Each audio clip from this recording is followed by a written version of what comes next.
Faster than a speeding bullet. I ran until my muscles burned and my veins pumped battery acid. More powerful than a locomotive. An idea is like a virus. Resilient. Highly contagious. Able to leap tall buildings in a single bound.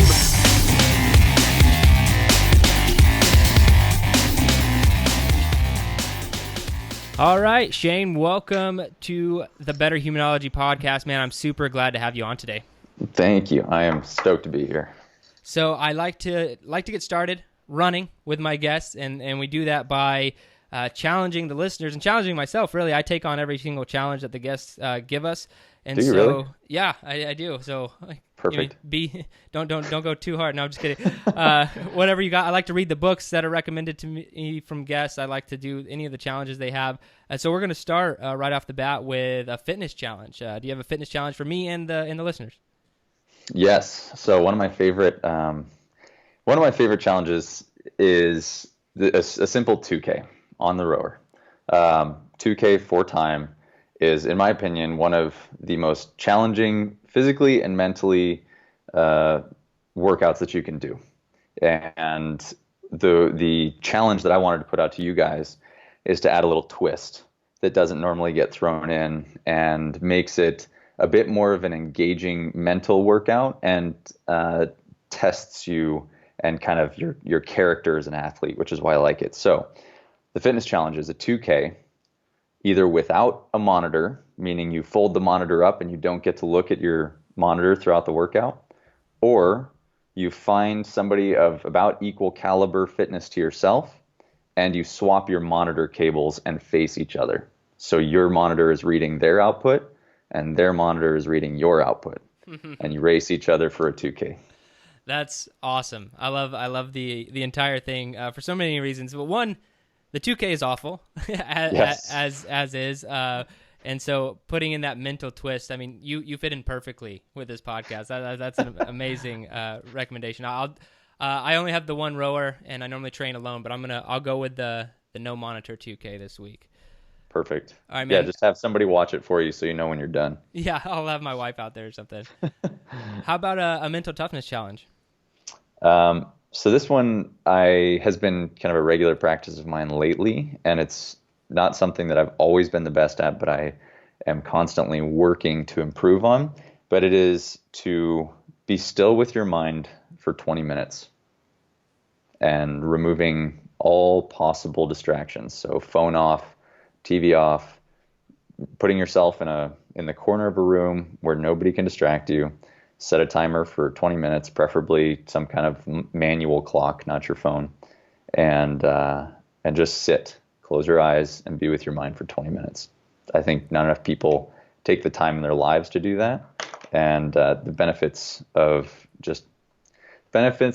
mental clarity and acuity that come from allowing yourself to think through and process what's happening in our minds on a day-to-day basis because of how much influx of information that we have is just incredibly powerful.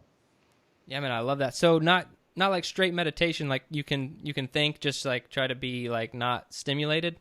Yeah, and it can, if you want it to be a meditation session, great. If you have, I like to use Headspace as an app that I use regularly. If you want to use an app to guide you through 20 minutes of meditation, that's cool, I guess. If it's 20 minutes of prayer, whatever it may be, just 20 minutes of distraction-free mind time, if you will. Awesome, dude. We're getting off to a great start here. I love that one. All right, now, how about a book recommendation?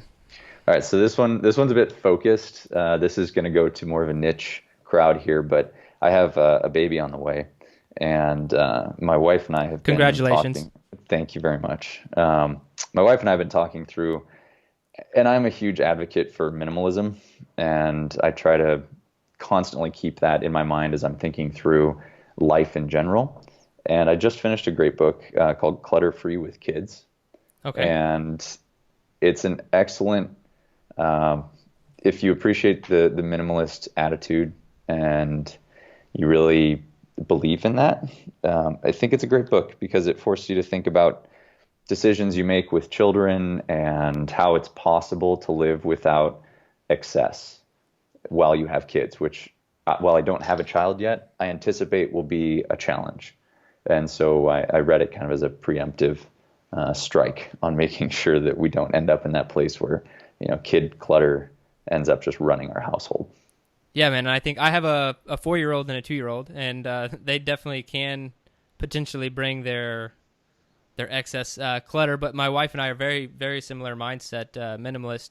I haven't read this book, but I'm definitely going to now from your recommendation and the fact that I have kids. But one book that we did read was The Magic Art of Tidying Yes. Up. Yeah, we read that one and implemented that over the course of it. Really, I think it took us like a week to really do everything. Kids kind of complicated us getting it all done, but we did a lot of it, man, and we got rid of a bunch of stuff. Like we got down to bare bones in our house. So it's I love that recommendation for a book. I'm gonna check that out. That book was honestly what kicked it off for me. I found it. I don't even remember how I found The Life-Changing Magic of Tidying Up, but I found it, implemented it first. My wife hadn't read it yet, so I just went through my stuff and kind of let her pick it up on her own time. But man, within the first week, I think I got rid of 15 bags of clothing. It's amazing how much you accrue as a CrossFit athlete and coach that's traveling, and I went to the games, and so all my games gear and just stuff that you accumulate. So to get rid of 18 bags of clothing in the first week was pretty startling to me. Yeah, man, I couldn't even believe because my wife actually brought the book to me and was like, "Hey, I think we should do this," and I was like, "Yeah, okay, we'll do it." Like, I don't think that we really have that much stuff, but it sounds like fun. Sounds like a good exercise. And exact same story. I had like truckloads of stuff we were taking to like Salvation Army, like all these things we were throwing away. I was like, okay, that was impressive. That's crazy. Yeah, and it becomes like a lifelong pursuit, right? I don't know if you guys have found this, but I know we, every 6 months or so, look around and just go, man, what have we accumulated that we should be getting rid of? I mean, we kind of keep a running garbage bag at the front door, and as things come up, they just go in there for the donation pile, and they just keep getting donated, and we're constantly clearing out to make sure that we stay on top of it. That's awesome, man. Yeah, we do the purge every once in a while. My brother-in-law, he's like psycho about it, and like his wife, she's like, I basically have to nail things down because he's gonna like throw it away, even if it's like pretty important. He's like, you haven't used this in like 2 or 3 weeks. Come on, let's get rid of it. You didn't use that fork for breakfast. We can easily get rid of that. Yeah, we'll get rid of it. Yeah. All right, man. So thank you so much for the recommendations and the recommendation and the challenges. I'll take those on. But now I want the listeners to learn a little bit about who you are. So if you could maybe give us a background, tell where you came from and what you're doing now. All right. Well, let's see. Started as a lifelong athlete. I was a horrible high school student. My grades were just good enough to continue to play sports, and that was really all that mattered to me. That doesn't mean I was a good athlete. I just loved sports. So I was in a sport every season of every year, pretty as far back as I can remember. And then didn't really know where I was going to go with my life because I was a terrible student. And long story short, I ended up in San Diego at the University of San Diego as a transfer student. My grades had gone through the roof because I enjoyed learning, and thought I was going to play baseball. Missed tryouts. The first day of tryouts I missed because I was a transfer, didn't realize how things worked there. And so I lost my shot, and the guy across the hall from me had been recruited to row and basically said, well, you got a year to waste. Do you want to try rowing? You're tall and lanky. That's kind of the ideal body type. And so I jumped into rowing, fell in love with it. We had a storybook 4 years of rowing that just could not have gone any better. We had an amazing group of guys. We stuck together, went from a little, know-nothing school that didn't really have much of a track record in rowing to the national championships our senior year. We dedicated a ton of time to each other and to our training, and kind of took training into our own hands. And then simultaneously, what we credit with a lot of our success was that, do you know the name Stéphane Rocher? I'm sure some listeners will. No, I don't. Okay, so Stéphane Rocher is an OG in the CrossFit world, original flow master, just an incredible human being. So Stéphane Rocher was our strength training coach at the University of San Diego. He came in my sophomore year and introduced CrossFit as the strength training protocol for the varsity athletic department. Oh, that's awesome. So we started CrossFitting in 2006, and CrossFitted for sophomore, junior, senior year. So that was how I was introduced to CrossFit. Had this great rowing career, got done with college, went and got a job wearing a suit and a tie like I thought I was supposed to, and just hated my life every day having to do that. I enjoy dressing up. Like, I love men's style. That's like my secret second passion. Someday when I feel my rowing career has run its course, I'll move into the men's style world. But I basically didn't have a future in rowing. Had a great time, but I was not going to go to an elite level. So I found a CrossFit gym, and that gym just happened to be Invictus, and went into CrossFit and tried competing my first year, which was 2009, and then just had this incredible 4-year run where I got to go to the games with the team every year from 2009 to 10, 11, 12, and 13. So 4 years straight with CrossFit Invictus. And through that time, I started coaching rowing because I saw a gap and I saw a need for the world of CrossFit to improve their movement on the rowing machine, and came on board with Concept 2 and CrossFit Rowing, and it's just been a really crazy ride ever since. Dude, that's awesome. A few things I picked out in there, but I want to first ask you about, I mean, so 2 times you kind of mentioned, you had a great 4-year journey of rowing, and then the same thing with being in the CrossFit Games team, right? Yeah. And can you tell me a little bit more, maybe paint a picture for me on the hard work it really took to achieve both of those things? Because sometimes I think people of your caliber who achieve national level rowing, CrossFit Games, you put in the hard work, but I don't think a lot of people understand. So can you paint a picture of what that looks like, the grind to actually achieve something like that? The real challenge to it is that there has to be an element of heads down hard work and the dedication to just work, and know that there's going to be a lot of suck and a lot of uncomfortable moments where there is no glory, there's no sponsorship, nobody's supporting you, nobody is cheering you on. You just have to put your head down and work hard. And what's the quote? Opportunity is missed by most because it's dressed in overalls and looks like hard work. Yeah. I mean, that has been at the foundation of my belief system in how I have gotten to where I've gotten. There really there's a reason that I named my company Dark Horse, and it's because throughout my entire lifespan of being an athlete and competing and starting businesses and all of that, I've always felt like I wanted to prove something, but that to get there, I had to be willing to do the work myself, and that nobody was there, pushing me to the top. You're not just going to have, there are very few people in this life get that lucky break where somebody sits down next to you at a coffee shop and the next thing you know, you're on TV. It just doesn't work like that. And I guess I never saw myself as the best athlete, and that went for rowing and CrossFit. I never had the objective of being the best athlete on the team. My objective was always to be the best teammate I could be to improve the performance of the team as a whole. And that's the other part, right? Number one is just put your head down, and sometimes you just have to work hard and just grit your teeth. Know that it's going to suck.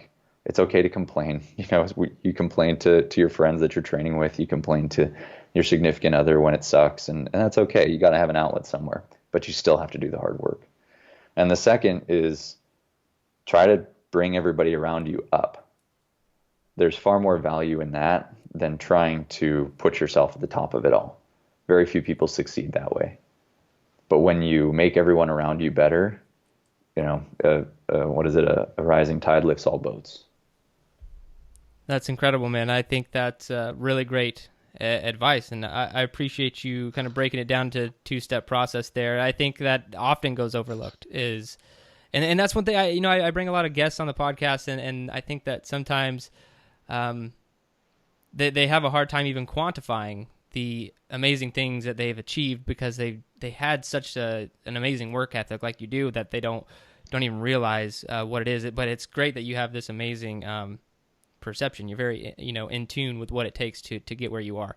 So I think that's awesome. I think a lot of that just comes from like post competition phase of my life. Gives you a lot of time to be introspective.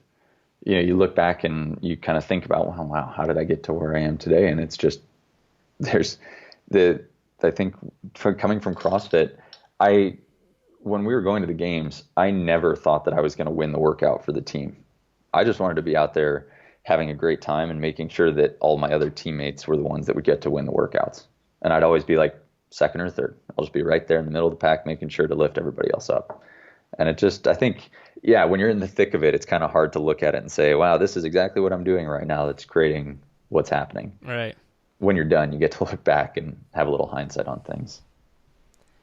Another thing I kind of heard in your story when you were telling me kind of your background is you went into the work world like everyone else and, thought that's what you were supposed to do. And I found this very interesting, and I asked for a very specific reason because we're opening up a certification program at Into 3 Fitness, and I had a lot of people apply, and I like to communicate with them and ask them why. And a lot of guys, their big reason why they're trying to learn more about programming, empirical programming, and all of these things, a lot of that comes back to this, I don't know how I got here type mentality. I don't know how I ended up in this cubicle the last 10 years, but I know where I want to be. And where I want to be is, somewhere in the fitness world, strength and conditioning world, something. So I think that maybe if you could talk about that a little bit, it'd help a lot of the listeners out, and why you or how you got the courage to make the switch, or how that all happened. Man, I'd like to say that there was like this magical moment of clarity, but really it was a slow, steady grind. I just, the indicators to me were just things that I had loved previously and that I enjoyed. For example, putting on a suit and tie. I all of a sudden started hating putting on a suit and tie because I had to. It was no longer my choice. And I realized that the motions I was going through every day to do my job were very unsatisfying. And at the end of every day, I felt like, man, my future and the trajectory of what this is does not look rewarding, nor does it look like a happy life for me. And so I honestly quit without a plan, which is highly unadvisable. I do not condone just quitting. It takes a lot of courage. To figure it out. Yeah. I think there are better paths. But there was a book that I read that helped me through that phase. I think it was called "Don't Know What I Want to Do with My Life, but I Know It's Not This," something like that. And I read it after I quit, and it helped me clarify what was in my soul that would satisfy that longing to do something where I would feel accomplished and feel like life was moving down a path of towards happiness, I guess, towards fulfillment. And the two things were men's style and rowing. Those were the two things that I really loved.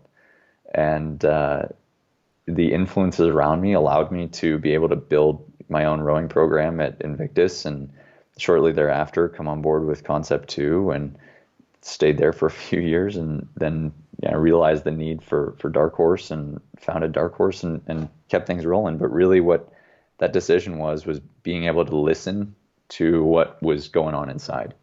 And I guess that ties back to the mental challenge, right? Just be still with your mind for a period of time. If you move constantly without taking any time to look inside or to listen to what your body is trying to tell you, your body, your mind, your heart, your soul, whatever you want to call it, if you don't take that time, you'll never end up where you actually want to be. And you have this sense of emptiness that you can't put your finger on, that you can't quantify or clarify because you haven't stopped long enough to listen to it. So without doing that, you'll never get there. You're just running on a treadmill, never looking down at the distance, never looking down at any of the data to understand where you're going. You're just doing it because somebody else told you you're supposed to. And would you say that you're following your passion now fully? Hell yeah. All right, awesome. And what kind of obstacles have you had to overcome to get to being able to follow your passion? Man, loneliness, sometimes feeling like you're on an island, there being no clear-cut path. That's one of the hardest parts, is not seeing the map in front of you and having to trust. Not having, man, there are an unbelievable amount of obstacles to doing this. But at the same time, those obstacles it's always the journey. It's never the finish.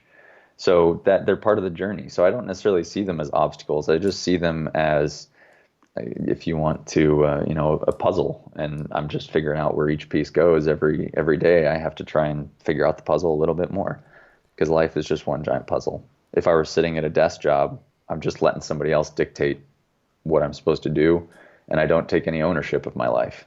So when I look at the path that I've gone, I don't see it as an obstacle. I don't see the things that pop up, the loneliness, or that was early on, when it was just me. But the challenging parts are really what make it worth it, because when you overcome those and when you figure out how to solve them, that's rewarding. That's the excitement. That's kind of what we look for.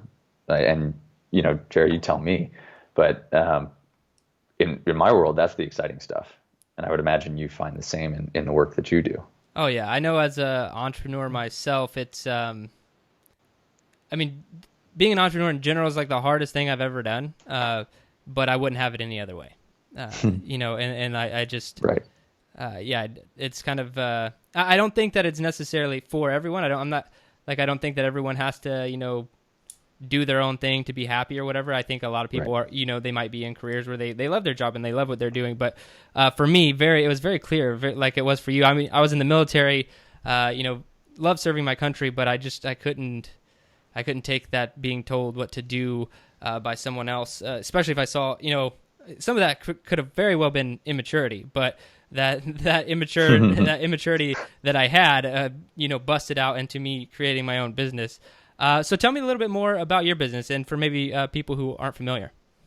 So Dark Horse is a culmination of everything that I've discovered since I got started on this path, and really that I wanted to make the movement of rowing accessible to everyone. I don't think that rowing is really the most important part of it. I think it's making it accessible to people and helping people to live healthier lives, because that is something that we are desperately missing in our world today, is people having a healthier world in front of them. And so, my little piece has been being able to use the rowing machine to help people achieve that. And so Dark Horse is, we have a YouTube channel we give away all of our instruction on our YouTube channel. We have our programming, creating programs that teach people how to use the machine and provide programs to work on. So, if they want to take on a 2K or a 500 or a 5K, whatever it may be, or calorie rowing, we built that out. And we have some really cool initiatives that are coming down the pipeline soon as well. So it's the culmination of my desire to build a healthier world and to use the thing that I was so passionate about and am still so passionate about to enable that for other people. All right, so let's hop down to tactical for a minute on rowing.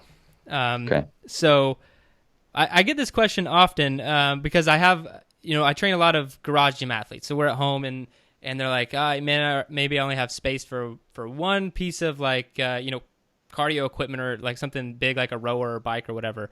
Right. So without leading you any direction, rower or air bike, and why? I'm going to go rower. Okay, good. I was hoping you would say that. And now give me the why. So the reason being that the rower, while the assault bike or the Airdyne, whatever you have, is great as just a get your heart rate up, get it elevated system. The rower is more full body, so it includes the need to engage completely with the machine. It is a huge advantage for people to learn kinesthetic awareness and proprioception, and it is a better transfer of the movements that you would find in a garage gym training, because we're finding elements of deadlifting, of the Ollie lifts, of kettlebell movements, these things that we already train and practice. We get to implement, albeit in a new combination, but really that's what the rower is great at. It will work as hard as you will work. It will help you with that kinesthetic awareness and proprioception, and it's a combination of those things that we already do. That's great, man, and I absolutely love the rower.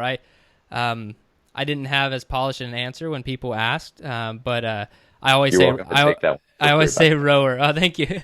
I always say rower too, and I pretty much just say that the rower kicks my ass a little bit more, and that full body thing. I do think. I mean, don't get me wrong. I have both. The Airdyne can definitely kick my ass, but the rower is just on a different level for some reason with me. All right, man. So if say someone they get a rower, and they kind of suck at it at first, could you give just a few quicks, maybe if it's just one tip on, form or practicing rowing and getting better at rowing? The number one cue that I find is less of a mechanical cue and more of a paradigm shift cue. And I've found it to be very, very effective for people. And that would be push, don't pull. Too many people perceive the rowing movement as a pull, where we're trying to pull the handle to us, when in reality we are trying to aggressively push the machine away from us. And the reason that it ends up being so effective is because when we think pull, what do we think of? What limb are we using? Your arms. Yeah, exactly. Everybody thinks arms, right? Like a pull-up. And when we think push, we can either think arms or we can think legs. If we're an athlete, we're generally thinking I can push with my legs. And your legs are hopefully much stronger than your arms. I would imagine most people can squat more than they can weighted pull up. And so we use that element. And if you can change the way that you perceive the rowing stroke by pushing the machine away instead of pulling the handle to you, we can create some pretty incredible adaptation there. Now, of course, that's a very simplified cue, but that one in and of itself is quite effective for people. And where do you see rowing fitting in best from a programming standpoint? Is it best for strength and conditioning athlete, someone who wants to gain muscle, someone who wants to lose weight? Where would you say it fits in programming-wise? Well, that's the beauty of it, is that it's works across all domains, right? For strength athletes, we find, especially like world's strongest man competition, or powerlifters, using it at very heavy damper settings with short explosive intervals and finding a lot of benefit there for strength work. For weight loss, it's fantastic because we have very little impact. So athletes are able to get work in without feeling that stress on their joints, as well as the ability to continue moving for long periods of time.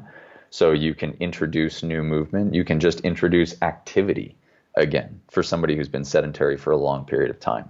It's a wonderful way to introduce activity, even if it's just in 2-minute bursts, right? Weight loss has been one of my passions. I absolutely love working with weight loss clients because they're typically very driven, and you get to have a lot of success, as well as you get to really emotionally connect with somebody during that process. If you're a good coach and you have a weight loss client, you should be spending a lot of time emotionally connecting with that person.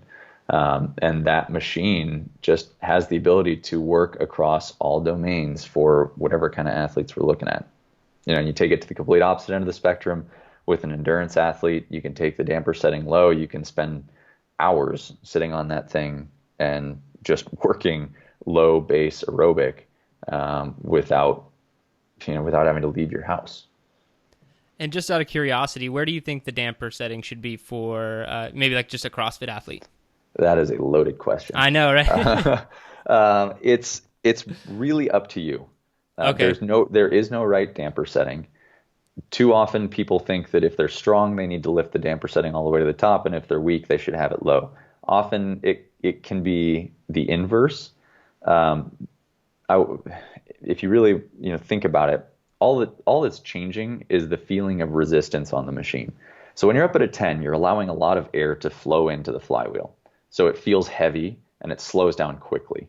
However, it doesn't require you to be very fast twitch to catch up to it.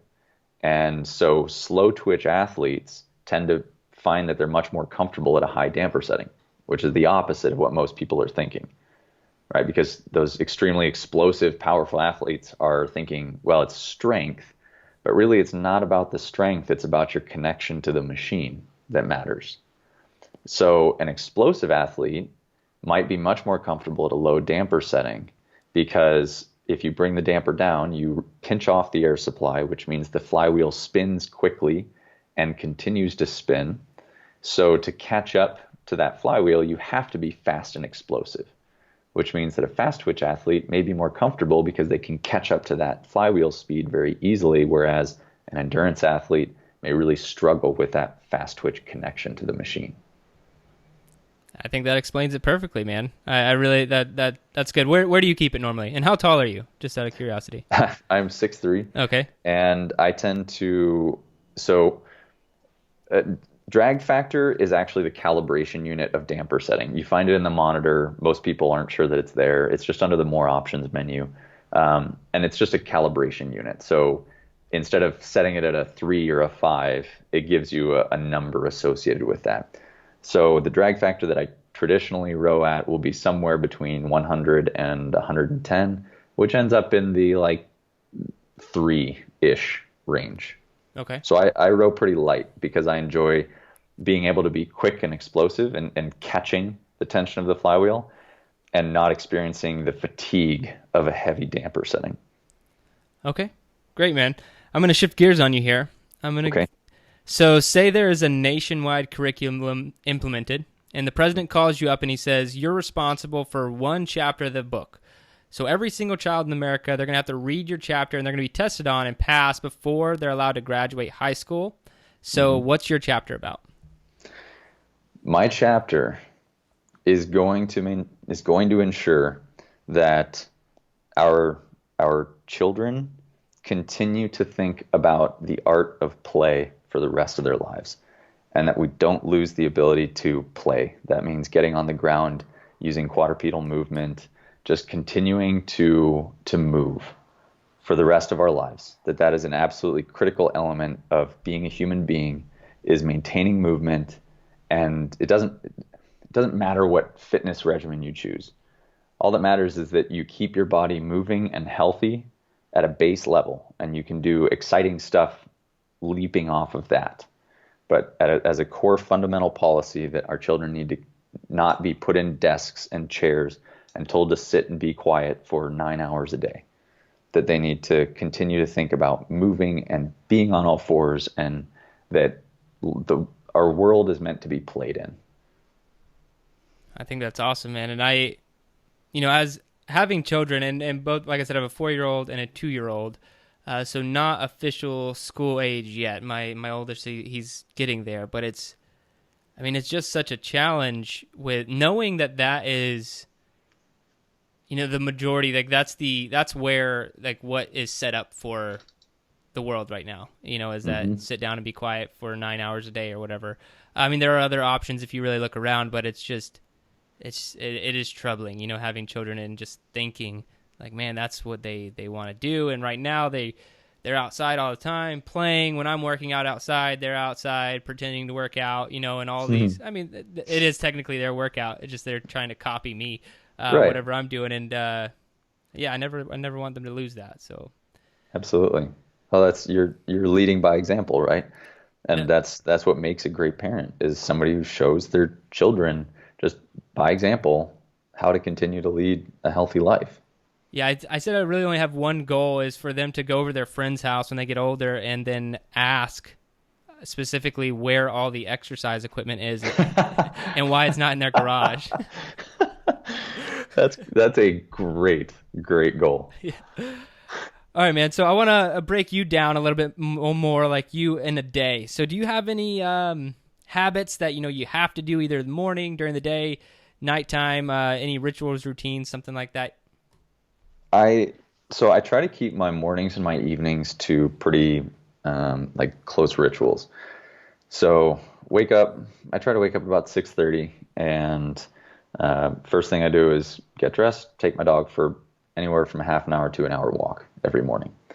And I train my dog off leash, so I let her walk off leash, and it's her time to be an animal. And it's kind of my common belief, like let things be the thing that they want to be. So take my dog for that hour walk. In that time, my wife usually wakes up and come back. We have breakfast together. And then I let my day be fluid through the middle of the day for work purposes. There's so many different things as an entrepreneur that come across your table every day. It's hard to keep a rigid schedule. So I've got my calendar, and I try to stick to that calendar. And I book everything in there with meetings and calls and things like that. But I allow the rest of it to be fluid. So if I want to walk and get a coffee, I can walk and get a coffee, or meet a friend for lunch, I can do that. And then I let that be fluid till about 4:30. Then I get my workout in, usually around 4:30, 5:30, or 6:30, just depending on how work's going that day. But I always get it in. And then evening, I like to kind of use that as my slow wind down phase after the workout. So my wife and I have dinner together, and then the things that I try to make sure are done structure wise before I go to bed are I either ROMWAD, meditate, usually using my Headspace app, or both. If I can get both in, it's about 45 minutes of wind down time, but that's also the time for my mind to shut down. And I find that when I do both of those things on a consistent basis together, my life just pace moves slower. I have more clarity of thought and action, and life just lives better when I can accomplish those things. And sometimes I just get one in, and that's fine. I'm happy with that. That, and I also drink a mug of calm, I forget what the rest of it is, but it's just a zinc magnesium tea before bed. Okay. Very cool. And you seem like a guy who reads a good amount. Do you devote any time, maybe monthly, weekly, daily, to trying to learn new things, read new books? How does that work for you? I will, I don't see it necessarily. I like to acquire skills. Let me put it that way. I love learning new things. So 2 years ago, when my wife and I, she was not my wife then, but we moved into our first house together. We weren't married yet. And we went to West Elm, for example, and we found this bed that we really liked, and it was like $1,500. And I looked at it, I was like, I could probably build that. And she challenged me to build it. So I did. And it took me forever, but I found a woodworker who mentored me through the process, and I built that bed by hand and took my time. Took me like 100 hours to finish, but I did it, and I loved it. And the thing is rock solid. It will be with us for the rest of our lives. So I love acquiring skills. I like learning new things.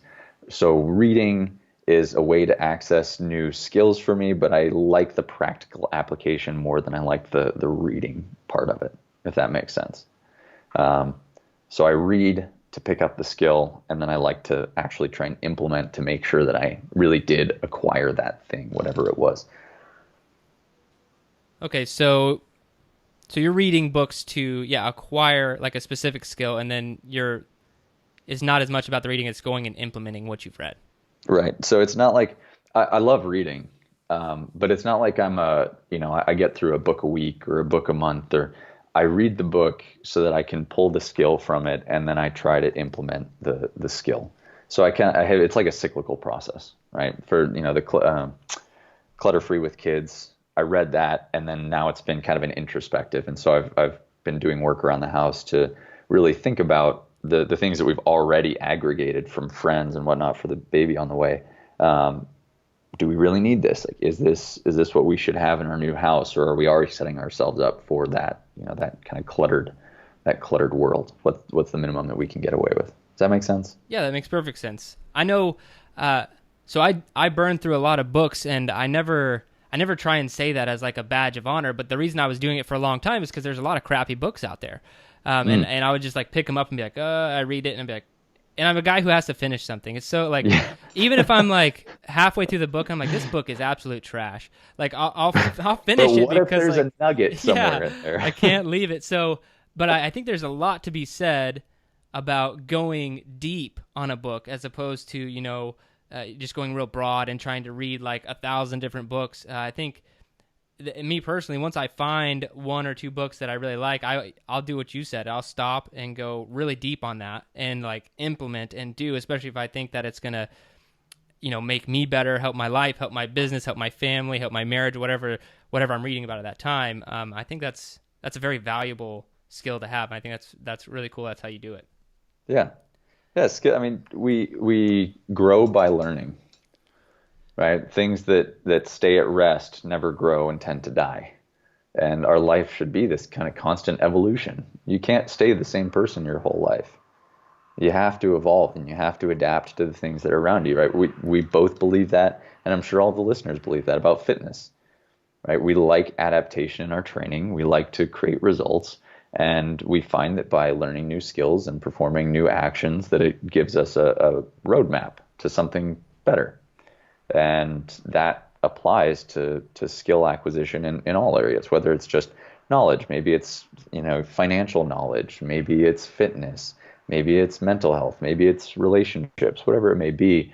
Those things can only improve who you are, right? And our world is filled with enough people trying to battle it out over silly things, when in reality the goal should be that we all are learning from one another and trying to adjust to each other, instead of just putting our foot in the ground and drawing a line and saying it's either yes or no. I couldn't agree with you more, man. All right, so are you ready for the quick fire questions of the show? I am as ready as I will ever be, Jared. Awesome, dude. What's the hardest workout you've ever done? Probably my first CrossFit workout, which had to have been Murph. I ended up with a near pretty serious form of rhabdo. Thankfully, I didn't have to go into the hospital. But you want to hear an interesting fact about Murph? Yes. I just finished my 52nd Murph in 52 weeks. So I did Murph every Saturday for a year. I just finished. What? Yeah, it was a challenge we did for the podcast, and it was brutal, but it was also. Was that what one of your guests put out as a challenge? No, we challenged the listeners to do Murph, and because there's a guy, Talon, he's the co-host. He comes on about every other episode or so, and he's just like a runner, and I don't mean that as a bad thing. Anyone listening out there, but his primary form of exercise is running, and I was like, hey man, we're gonna do Murph. I want you to do it as a challenge, and so he did it, and it absolutely destroyed him. And then I just kind of randomly steamrolled from there to me doing it every single week, and it is a tough workout. That is fascinating. So do you break it up into rounds, or do you do it straight? I've done it every single way possible, but I found the fastest way to do it is 20 rounds of 5, 10, 15. Yeah. Right, because you less chance for burnout that way. Yeah, I thought for a while it was the 5 sets like they did in the CrossFit Games, but even if you're going unbroken, you go just like your cycle speed just a little bit slower as you get. Even if you're, like I said, you're going unbroken on all the pull-ups and everything, your cycle speed just gets slower. So what is the fastest time you accomplished this year? With a vest, I just PR'd on my 52nd. It was, I think, 27:42. Wow, and that is good for you. It was brutal, but yeah, it was good. But guess where my Murph started? Like in the 40-minute range. Right. Yeah. So like you do it for a year, you're gonna get better at something. Okay, hold on. I'm just gonna flip this on you really quick and ask you the question: what was the absolute worst strategy you attempted? Worst strategy. Probably, well, every 10th Murph I did something to make it like a lot worse, and I either did like Murph 2 rounds for time, or I did Murph with 50 pounds in the vest. And I think the worst strategy, probably Murph with 50 pounds in the vest was like That is the worst one. horrific. That one was pretty bad. Yeah, I wouldn't recommend it. I don't recommend it to anyone listening either. Like, if you're about 30 or 40 Murphs in and you're pretty comfortable with it, you could start thinking about something like that. But not from the get go. I hope you documented that process. I That would did. make for a great documentary. Well, we didn't video, but I documented all of my numbers and everything. I did like a full onslaught of like fitness tests before and after, and I'm still working on trying to get that article pushed out on my site here in the near future. That's amazing. Oh, if you're interested, we have a great guy in-house for us that is just a nut about data and analytics and fitness. He's written our article on a lot of our articles that really come down to detailed analytics. If you're interested, I'm sure he'd love to take a look at the data there. Okay, yeah. I'll shoot you a link when it's published. Cool, man. All right, so in your opinion, what's the best activity for building mental toughness? Pitting yourself against people who are far better than you on a regular basis. Okay, like straight competition or just hanging out with them? When it comes to I don't want to say training because I guess it goes outside of just fitness, but when you are in an atmosphere where you have to get something done, trying to be around people who are just better than you will force you to raise your own game. So whether it's your trying to train with athletes who can lift more than you, who are more fit than you are, when it comes to your finances, trying to put yourself around the biggest brains that you can find, that you can learn something from. Because if you're the smartest person in the room, something's wrong. Oh yeah, I couldn't agree with that more. Yeah. All right, man. If you could only have one piece of equipment to train with for the rest of your life, what would it be? And I'm like, I got to say the rower. I mean, it's so versatile. Yeah. I feel like that's kind of a corny answer, but it's true. I firmly believe that it is one of the most versatile tools you can use, aside from, barbell. I guess barbells are also just incredibly useful. But for the sake of this podcast, let's say rower. Awesome. All right, dude, the question, best advice you have for becoming a better human, and this is 100% open-ended. Practice empathy. All right. Like for yourself, for others, forgive yourself, be kind to yourself. People are way too hard on themselves. And we always have this perception that everybody else has got it figured out and put together. And we look to these figures that we think just, man, they've got it. I want to be them. But they have their own set of problems. We just don't see them. So be kind to yourself, practice forgiveness of self. And then at the same time, just forgive other people. Take it easy on others. Everybody's got their own shit. Just practice some love. Put a little love into the world.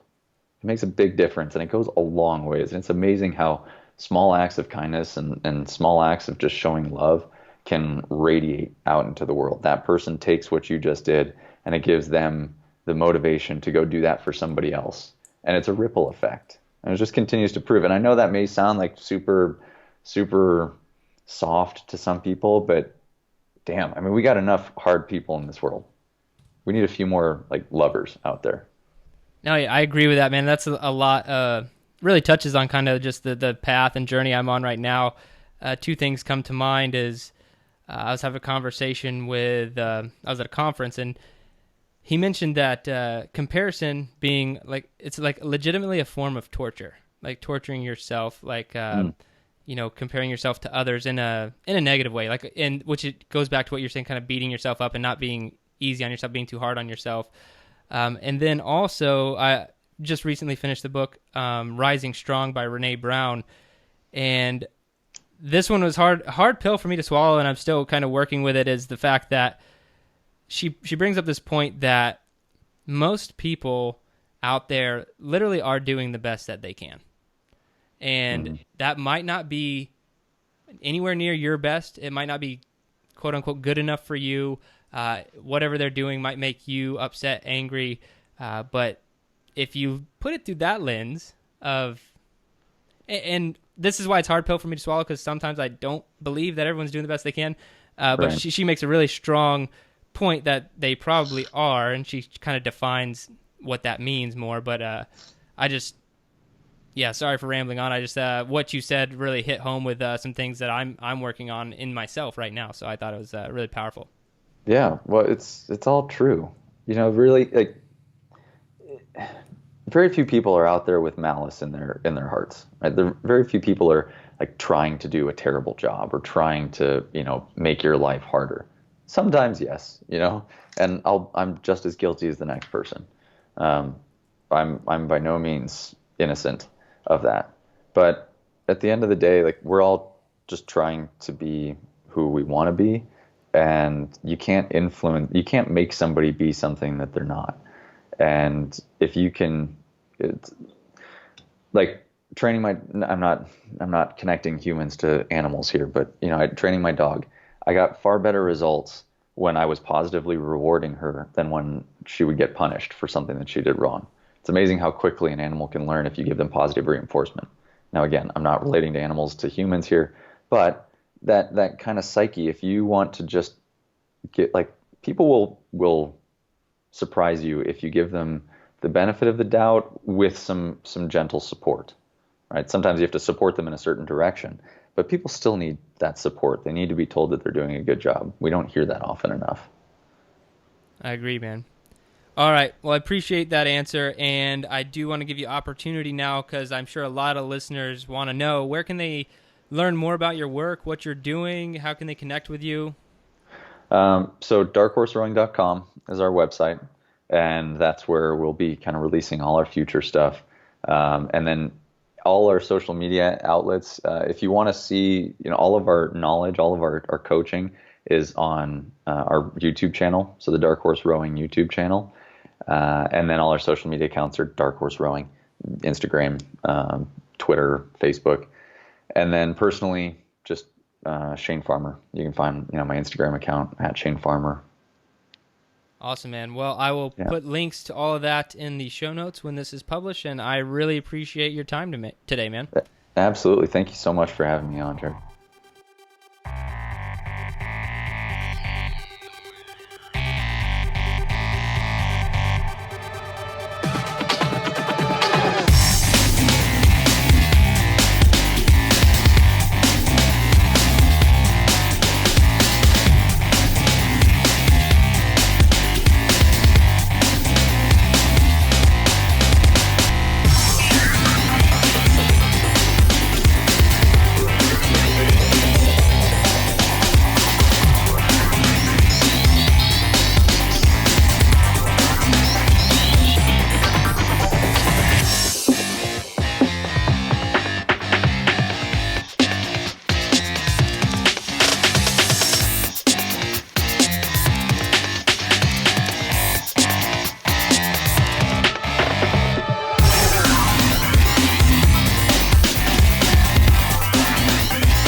Your best. Losers always whine about their best.